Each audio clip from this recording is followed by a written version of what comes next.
Olá, bem-vindos a mais uma aula aqui no YouTube da ES Academy e hoje vamos falar um bocadinho de como é que ficou a Europa e como começou também, como ficou a Europa depois da Segunda Guerra Mundial e esta divisão que houve do mundo com estas potências, né? Neste caso o RSS e os Estados Unidos da América. Portanto, estamos aqui a falar do tal mundo bipolar que vocês já devem ter essa noção.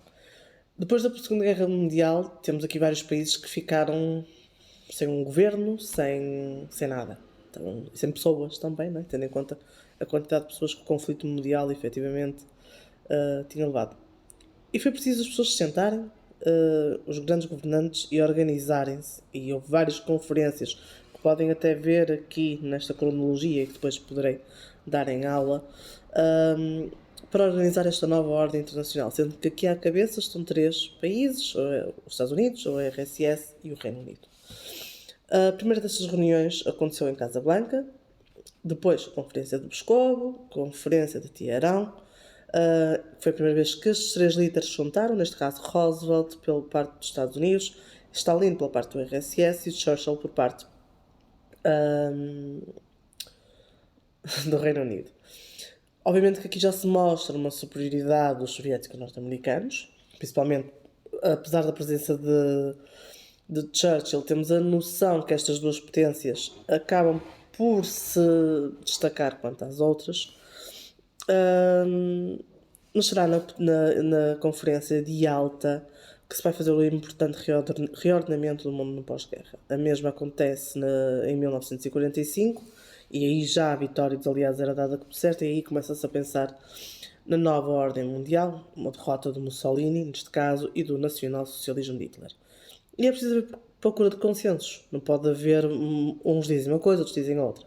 É preciso desenhar um novo mapa político da Europa e desmantelar totalmente o nazismo e a tensão que havia crescente entre os Estados Unidos e a RSS. No entanto, aconteceram aqui vários problemas. Primeiros, os problemas debatidos foram a redefinição das fronteiras da Polónia, sendo que os americanos e os britânicos aceitaram a deslocação da fronteira de leste para oeste para a mesma ficar sob a influência, neste caso, do RSS. E depois temos a ocupação da Alemanha, neste caso de Berlim, supostamente com o objetivo de desmantelar o nazismo, a sua administração, perseguir os que ainda restavam de nazis, de chefes, e também aqui entra-se numa administração conjunta pelos militares destas três potências que aqui estavam representados e que depois se junta a França por sugestão de Churchill, e assim temos uma divisão em quatro da carta da capital, neste caso de Berlim. E assim também foi definido também a tal Carta Atlântica, que no fundo é a Declaração das Nações Unidas. Já sabemos que é daqui que nasce a ONU, não é? A Yalta assim teve uma grande importância, que foi aquilo que levou duas grandes concretizações: a criação da ONU, o nascimento, e a reunião de Potsdam. A ONU foi assim criada em 1945, na Conferência de São Francisco, em Califórnia, e no fundo em Potsdam vão ratificar as decisões que foram tomadas em Yalta. E outras medidas, principalmente relativamente à Alemanha, neste caso a desnazificação, desmilitarização e desarmamento. O julgamento dos criminosos de guerra por um tribunal formado por estas quatro potências, o pagamento de indenizações, a definição do estatuto político da Alemanha e as zonas de ocupação e as zonas de influência, sendo como sempre aqui um estatuto especial para a cidade de Berlim. Assim, as conferências de Yalta e Potsdam foram determinantes na definição do pós-guerra e do novo mapa político depois de 45. Só que este mapa, novo ordenamento geopolítico internacional, manteve-se até à década de 80, 90, foi sem sombra de dúvida marcado por duas grandes potências, os Estados Unidos de um lado e o RSS dos outros. No entanto, atenção, os norte-americanos abandonaram o isolamento que estavam depois da Primeira Guerra Mundial, abriram-se muito, também eles conseguiram ganhar muito como potência universal, atenção, depois da Segunda Guerra Mundial, e os soviéticos começam também a espalhar a sua zona de influência. Vamos lembrar que Hitler, neste caso a Alemanha, adquiriu, ou conquistou, ou anexou indevidamente muitos territórios, que depois acabaram por uma questão de proximidade e por influência também ficarem do lado do RSS. No entanto, não só são estas duas áreas de influência que nos vão ser mais importantes depois da Segunda Guerra Mundial, não só na Europa, mas um novo sistema internacional de potências.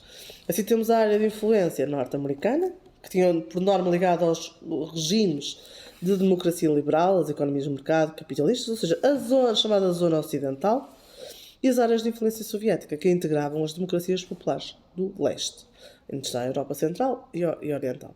Preciso lembrar que o RSS continua a viver um regime totalitário.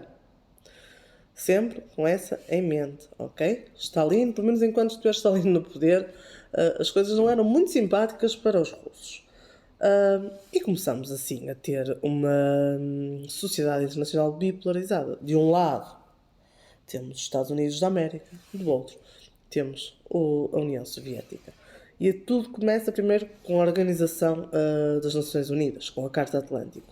Se a Organização das Nações Unidas foi, no fundo, tentar colmatar, neste caso, os erros da Sociedade das Nações, o facto de ela não ter intervido na Guerra Civil. Não é? E assim são definidos na Conferência em São Francisco os objetivos principais da Carta das Nações Unidas: manter a paz e a segurança internacional, desenvolver as relações de amizade, promover a cooperação internacional e ser um centro para harmonizar os esforços e das nações. A atenção à ação da ONU não vai focar-se só pela manutenção da paz, também tem que trabalhar a nível social, a nível educacional e, acima de tudo, evitar novos conflitos. E nós sabemos que essas vão ser as principais críticas apontadas